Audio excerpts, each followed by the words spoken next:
Thank you, Radhika, and Namaskar, and how wonderful to be here. And more importantly, on a day where a practitioner would probably only like to be hopeful of everything that's happening around us in education. When I entered this space, and I couldn't be here to enrich myself with the thoughts and the new learnings that most of you from the industry who are leaders and making a difference would have shared, but when I did enter, the panel was sharing about skilling and technology and digitization and all of the things that probably one of you did mention, lifelong learning, and schools haven't really changed.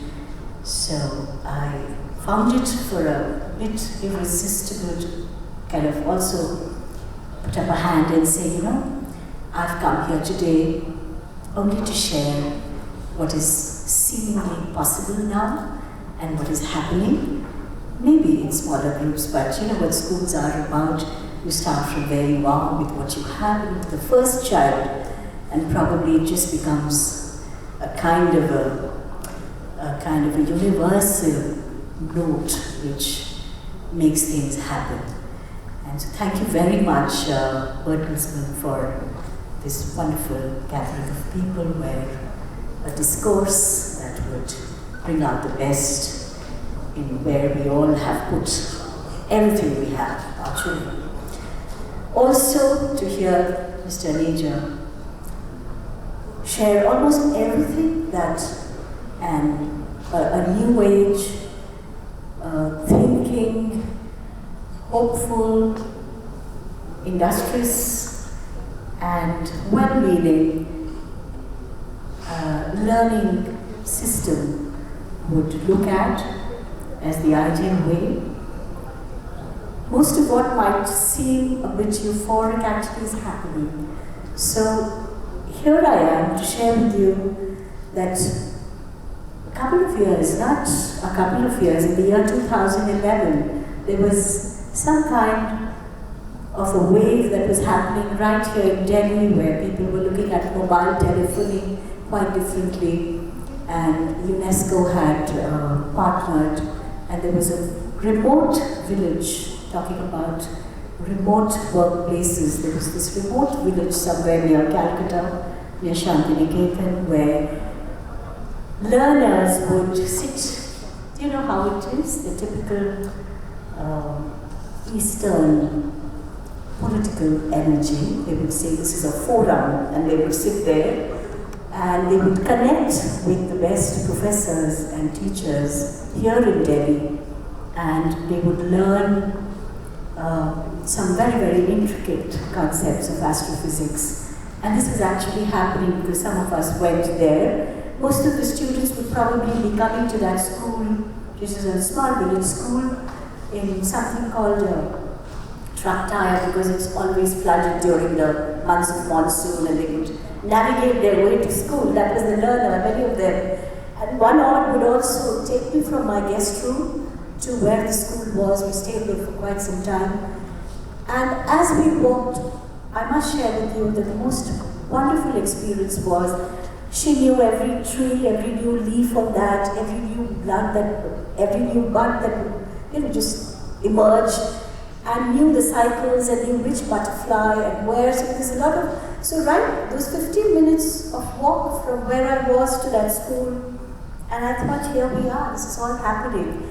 And then she would go and wait for the forum where the mobile telephony and that idea of connecting with the world, all her questions would get answered. So yes, sometimes it happens in remote places, and what you do need is technology to strengthen it, to weave it all together, and to actually bring out the possibilities of any kind of world, a developing world.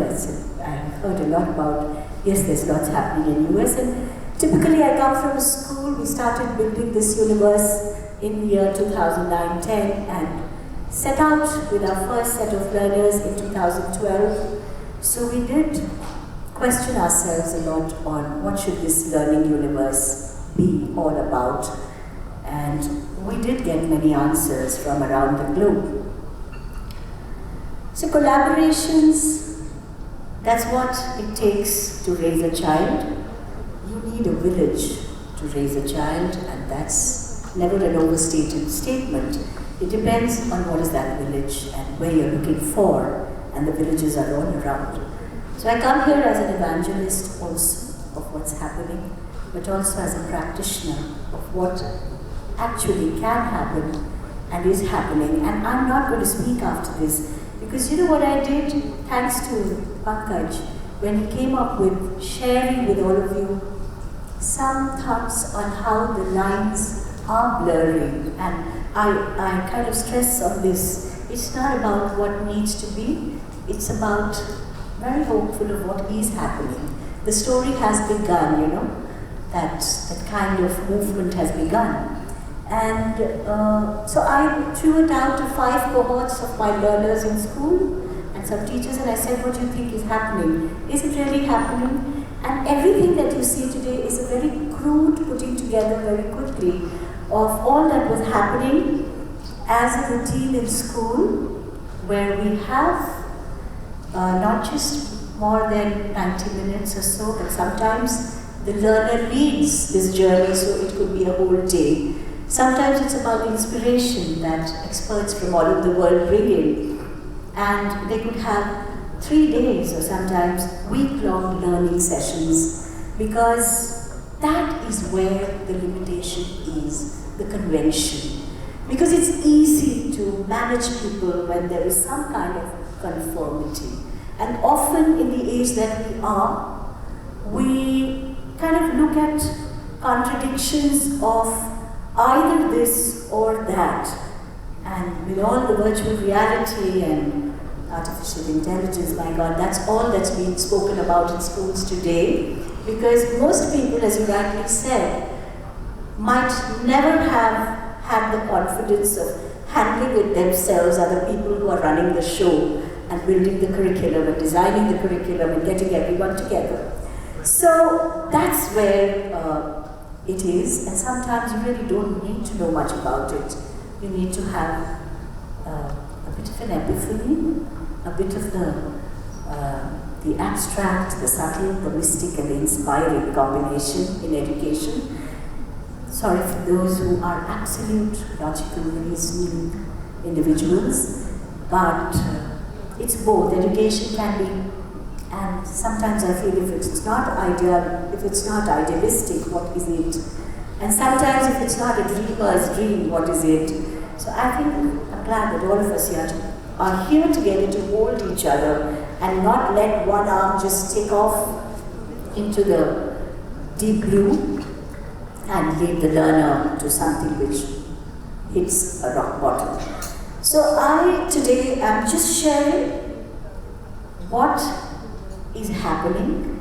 I'm sure in many little learning universes in this galaxy. I'm not talking about just one, because I'm closer home to one experience. I'm sharing that. And I've timed it in a way that in 30 minutes it gets over. And whatever I have to say happens in between, because one thing I'm still trying to regulate in myself is keeping to the topic and not meandering and going astray. So I've bound myself with this good technology tool which says, here you are. So over to my learners, some teachers, some people from the village, communities that we interact with, and a whole lot of inspiring people. So I probably will just start off. So you could probably suit it to yourself. Is it school and beyond school, or school and after school? Because I don't really see a school anymore. School is dead. Sorry for this on Teachers' Day, but school is getting rebuilt.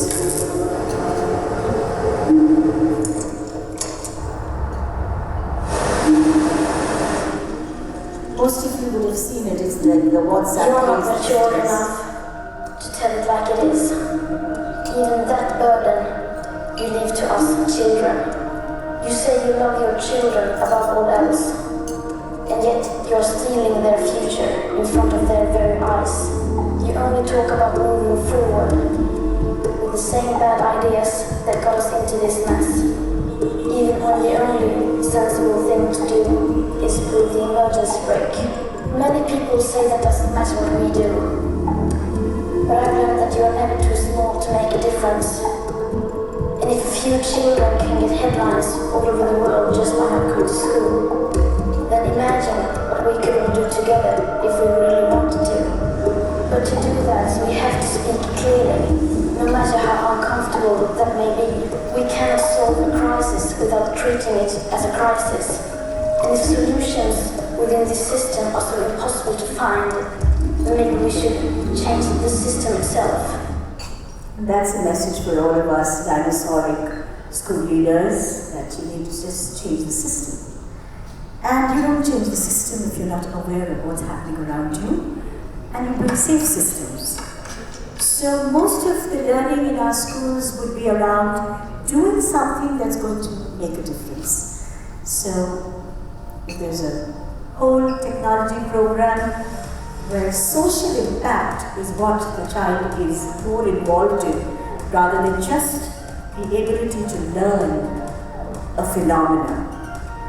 So these students just filled up the whole cafeteria with edible cutlery themselves. Yes, it's happening all over the world. We all know about the ice cream challenge, the ice cream cone challenge. This is how the school looks like, really.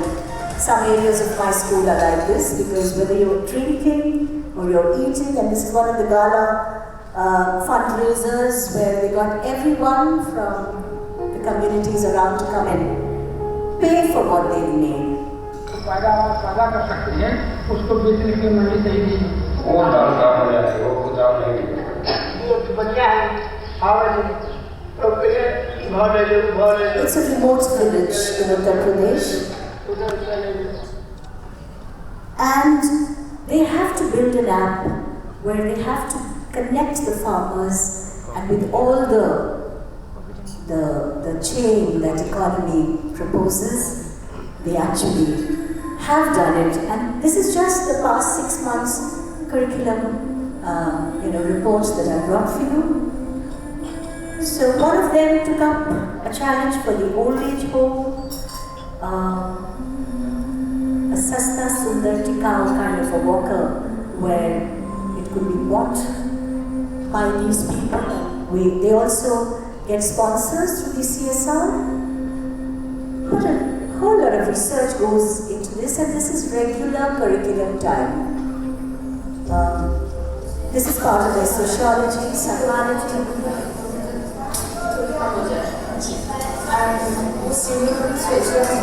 and design technology classes. So we go to the end user.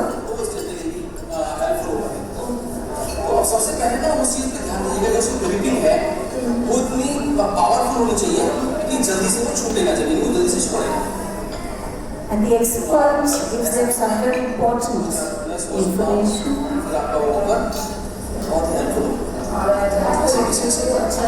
बिल्कुल उसका response बहुत अच्छा मिलेगा. और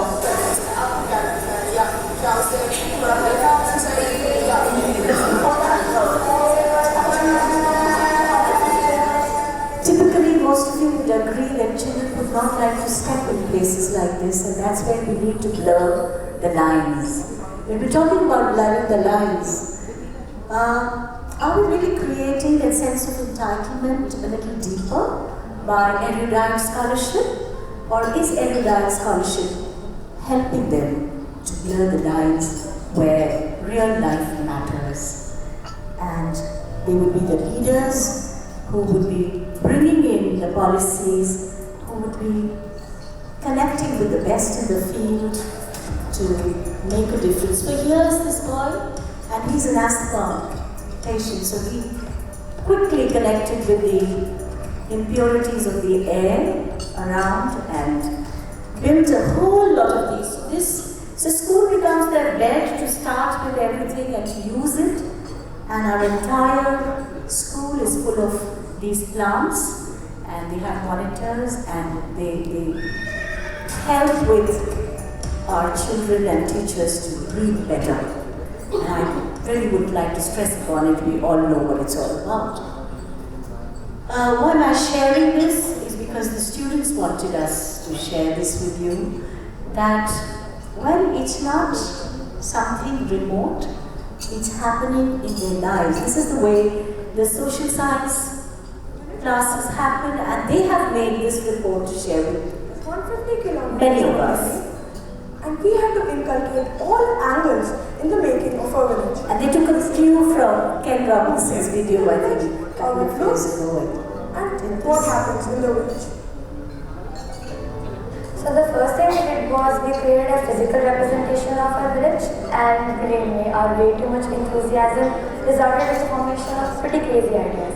I mean, we knew that we had to put in fields and huts, but then instead we put in airports and shopping complexes and gaming arcades. But then with the help of our teachers, they taught us how a typical village is and what it consists of. So sense of empathy needs to be real. Palampur into various categories, which were the authoritative figures, semi-authoritative figures, moneylenders, dependents, and service providers. So once the village was established, we became characters in its daily life, okay? We were peacefully going about with our lives when a government order came in. It said that a highway was about to be built right through the village of Palampur, demolishing the most of it. At the end of the journey, after putting together our village, being the villagers ourselves and battling the government, we learned a lot about decision making, village economy, and life itself. They were driven by the economics goals of learning how an economic system works. But the perspective that we came in from was the understanding that there are many things that are down there on paper which don't make any sense to our children's lives because they have no sense what it is to be a part of that system. And that is where drama comes in, led to this amazing kind of learning, so that at the end of it, I had a child who is the most disengaged one through all the other sessions actually come up to me and say, "आप मेरी नौकरी कैसे छीन सकते हो? मेरे बच्चे क्या खाएंगे?" So this is just to say that empathy, social skills are not paperwork. You need to create a curriculum and activities and practices. It was an extremely fun and enriching week that helped us. Tisha here is somebody who learns with a one-on-one iPad, but she wants to talk about. We looking at experiments and working on science, but it completely blew our minds because on the first day, on Monday, during the zero period, instead of working in our groups, we were supposed to make designs using trigonometry. So we were tasked with making geometrical designs using no curves, just straight lines and geometrical shapes. And that was a lot of fun. It took you had to think about what you wanted to make. Tuesday was by far the best day because there was a person who came from STEM and she gave us the skit.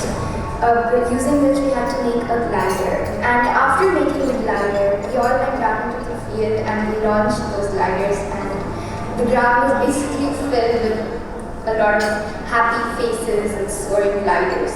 So it was a time in the field where we could all bond and talk to each other while at the same time enjoying our gliders and making them fly through the air. On Wednesday, which was by far the most productive zero period, because we all worked on our experiments and we got them finalized and we realized what all we had to do for Friday. And today what we're going to be doing is we're going to go up to the WCH and watch an astronomy show, which we're all looking forward to because we looked a few triplets yesterday. And it was really fun, and to get to experience what happens in space is something that we're all looking forward to. So talking about joy of learning, when you're learning physics, if you're all starry-eyed and you feel you look forward to what's happening, I think that's what the child misses in school. You have to gather resources, yes, and they're available and they're all... Steve Swanson. That's Steve Swanson, a real life NASA astronaut. So much about this. So we have just a couple of examples. Talk about space station. I was commanded Steve's friendship. And this is the two crew members that I had on the site I was working on. They were just short, we were just goofing around, but this is what you can do. We didn't even plan this, it just started happening. Know your teammates. It's so you need to know. Right now you don't know them that well. But when you talk to them, find out what their strengths are. So the idea is that without inspiration and without really having the best in the field come and touch you, Yeah, finding strengths. I mean, one of the things that is found in all walks of life is people have more strengths and abilities than other people imagine. People have more strengths and abilities than often their position shows. That if you are CEO of a company, there are people at all levels of that company that actually have more to offer than their position says. You guys are skilled pupils, but between you have, and each one of you actually has more to offer and more talents and more abilities and more creativity than many people think school pupils have. So when you look at somebody, any individual, they will have more to offer than you can imagine. Your job as a good team member is to try and get that out of them and try and build on what they've got to give you and the task. and even 18 and 19-year-old is too late for this lesson. You don't need much. You figure it out for yourself. And here's also just a middle school group which knows science is out there under the sun. 30, 40, 50, 60, 70, 80, 90, 20. Everybody good to go? Okay, are we going to count down? 5, 4, 3, 2, 1. And so when they see Sonam Wangchu and the glaciers, they can relate to it.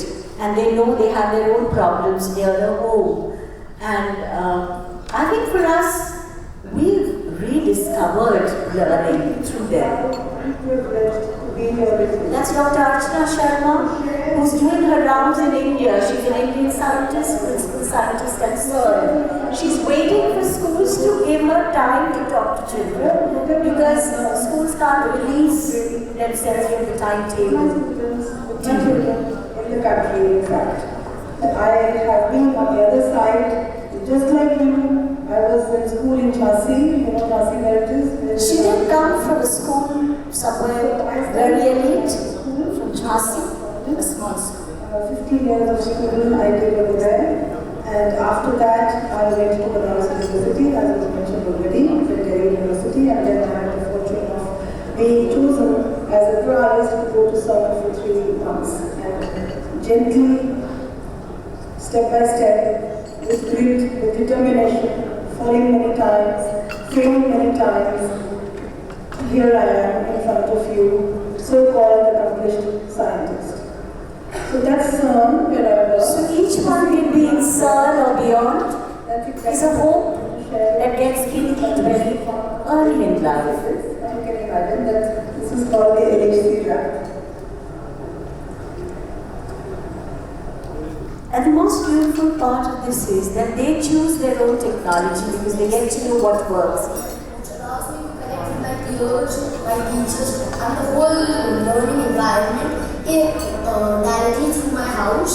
It allows me to share my work and my learning progression so far with my peers and seeing them to share their work with me. So it turns into this mutual feedback where I can connect with my peers and the teacher and instantly improve on what I've missed out on and help my friends as well.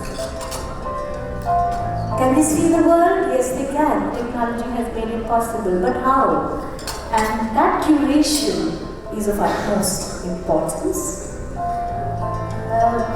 How do you design the day in a school is of utmost importance. Is the curriculum, open-minded enough? one has helped us a lot, as it helps us to communicate with higher level people such as scientists who help us enhance our knowledge. We have also been able to see mechanisms that we will probably never see in our life, like real-life particle accelerators. These help us in our curriculum and clear our concepts which we have studied in school. So, what I'm sharing with you is simply that learning is constructed when the learner, either individually or in a group or cohort, gives more meaning to it. And every learner that steps into school is a curriculum. Not everyone studies physics, but all of them do study physics through dance, music. Not everyone studies dance, but they do all of this as an integral part of curriculum. How do you get to know your country and beyond? It is the language of music. It is to study about these forms. It's one of the 8 classical dance forms of India. And this is their assessment that they self-create with their peer group, and sometimes parents join them. And they travel other places. In fact, they've tied up with schools and village communities within India and abroad.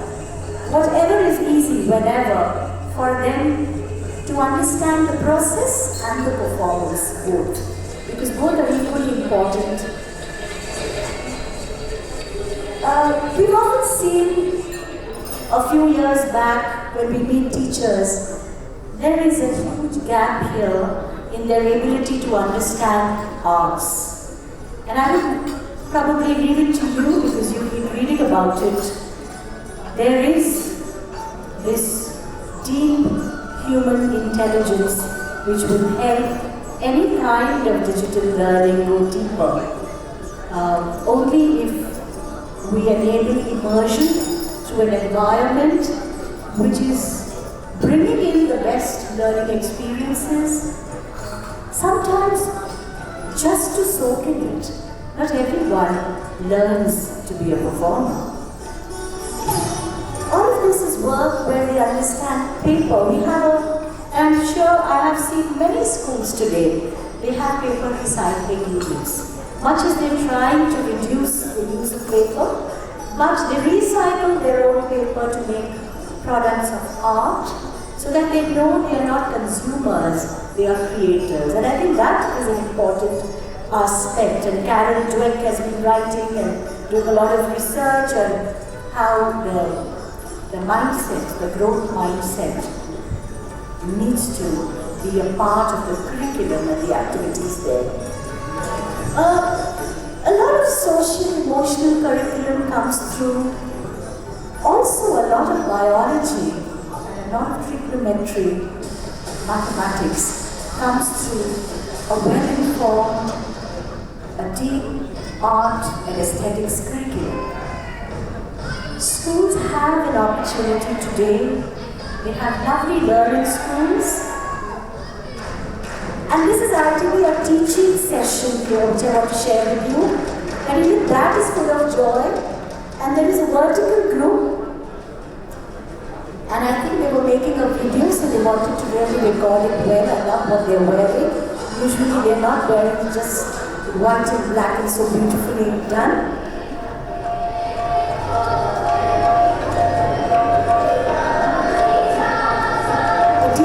In the Indian classical art forms, the African art forms, the South American. Our regional folk songs have a great energy which we are losing out on. India is a multilingual country, and I think we could do more to make that a part of the lives of our children.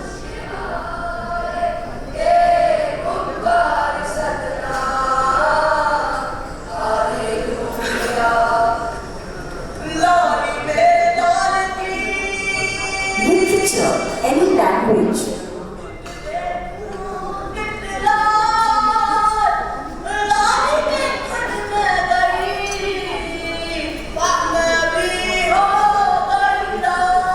These are essentially children spoken only. And if you hear them, they could speak most of the languages, whether it's Japanese, Sanskrit, some of them have Chinese, some French, because we feel, even Spanish, Bengali, not because I'm a Bengali, but Bengali does have a big hold in the school, and so does Punjabi and Gujarati. And why keep them away from all of this? I think the curriculum is very insulated, and it's waiting for all of us to open it up. The concert series we expose them to is they organize these concert series now. Some of you would have attended the HCL concert series in Kamani, or earlier it used to happen in IHC. We've shifted it to our school location simply because that's a great module for children to learn hospitality, to learn what is a guru, and not just read it in a beautiful book, but to understand that you have to give up a little bit of your ego and understand humility to be able to sit at the feet of your guru to learn an art form. Funka is an integrated week which happens in Indian culture and heritage. Funka basically means artist. So the week was designed with the artist within all of us. We wanted to bring out the artist in the child.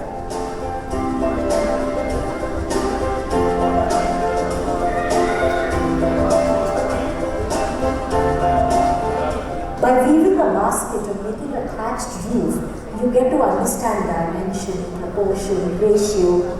You get to understand volume, you get to understand square meter, area. So the approach is different, but the learning objectives remain the same, aligned to the overall curriculum.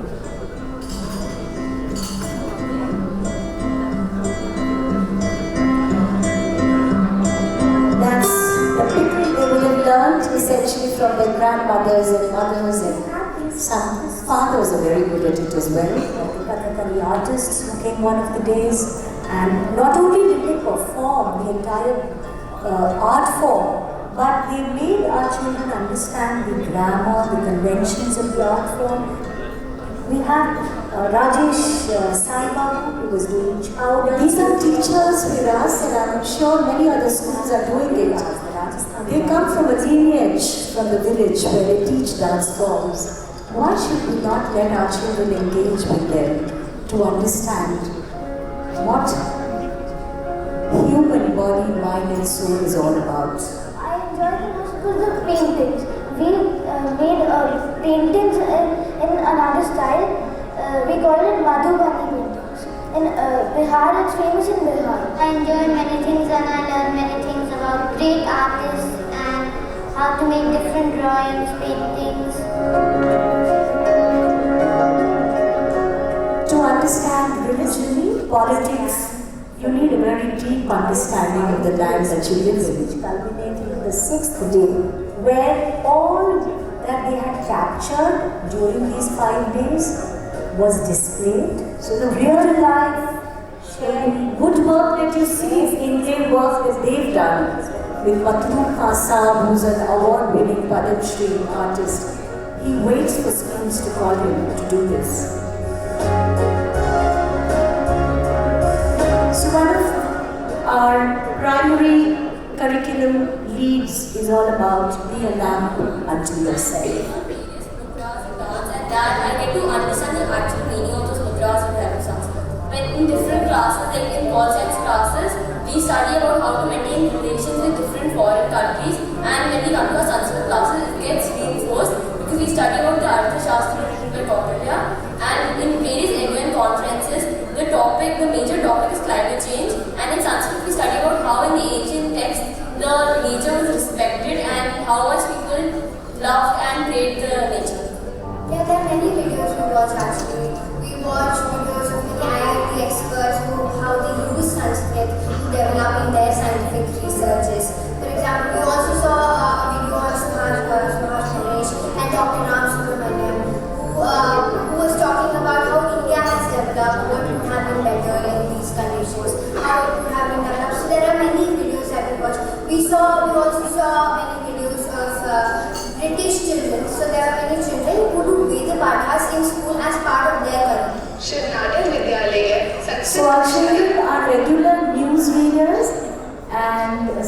language enthusiasts with the Doordarshan sometimes. We put them into the real world to understand how the light and the studio works. And Sanskrit, by far, if you know, is something most children would abhor. And so similar kind of things we do with other languages, but I brought this video for you because it's not easy for them to gain this fluency, but they do it just because they love it. Nobody can force them to do something like this. We were talking about, somebody said, let's pause and breathe. That needs to be a part of an everyday life for a child. And again, even in this, lip service won't do. You have to get the best in the field for them to look up to it, to understand. You know, we started it in the East, it took a whole circle, went around, and we brought it back here. But that's all right. Let's learn from the West. If the West is doing something better than us, I think that's the kind of jingoism we need to free ourselves and our children of as well. These are parents. They do it with our children because they look forward to this retreat, and I invite you. December again, we have the Plum Village monastics coming for 3 days, staying to this. They do it in the Doon school, they do it with us, they do it with a couple of schools in Delhi. And I think people realize you need to practice mindfulness, not talk about it. And there are some very scientific modules. Even the songs are about gratitude, are about the freshness of nature around us. And I'm sure this rubs off on their heart and mind more than what they read. There is a lot of talk which is completely out of the sphere of religion.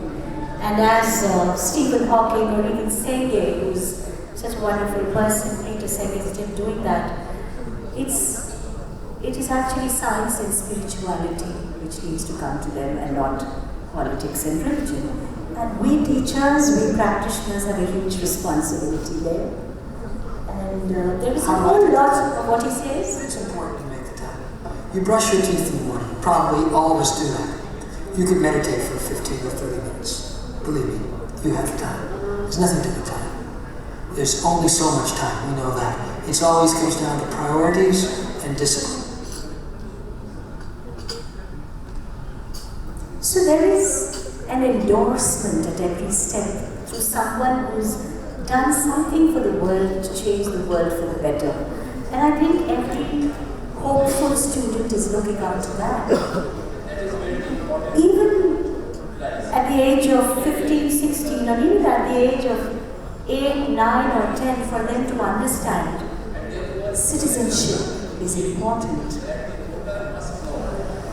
Entire electoral process so that they can make informed and ethical choices about selection of their representatives, who in turn form the government and formulate policies for improvement, for development, and for creation of jobs in the society.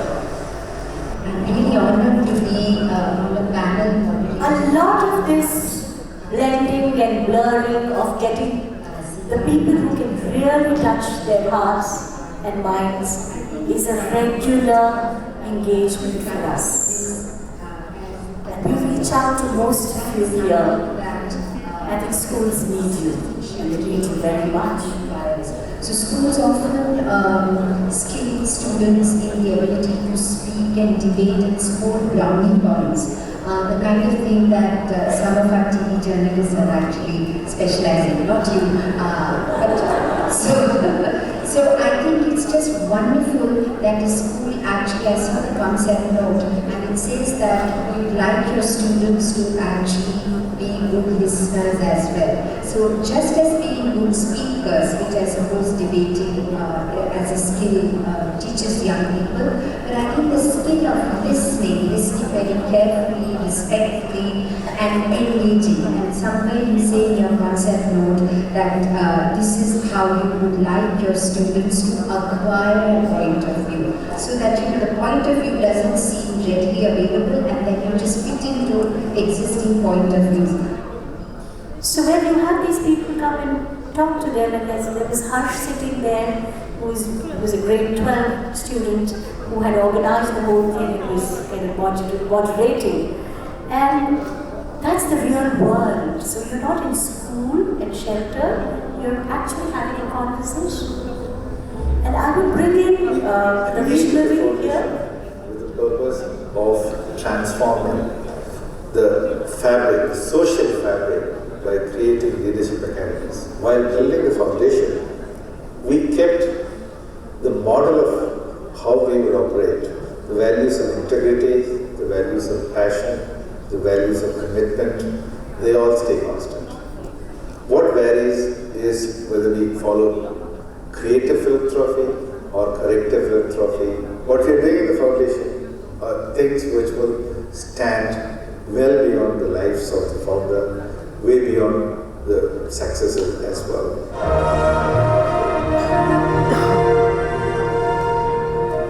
Children don't study for a career, you rightly said that. They need to connect with a high purpose. They need to be contributing citizens who can have a good two-score meal and feed a family as well. And I'm sure that's what education is all about. So right from the confines of that little pool in school, to let them be to the river of life, to let them explore. And when I was reading about Bertelsmann Foundation and the creativity component of all that is done in terms of changing the world, I think there are many such visions which come together to make a complete whole. And these children here essentially are the ones who would navigate their pathways, and they've already blurred the boundaries when they do their internships with many companies within the city, the NCR, other countries. And there are scholarships, and we are essentially a school with the right to education compliance. So I'm happy to share that not that makes a difference. I'm sure all the schools, and that's a good thing not to fight about, which is where you have that 15 to 20% of those others are looking after, and they will have a similar life. Credibility, yes, we are visible as leaders, so our children are looking up to us, and I'm so glad that I'm here, and I think when Mr. Neja was sharing his slides, I thought the theory part of it was all very beautifully shared, and he was talking about his own school's son's education. I'm glad to share it, and on a day which is celebrated in India,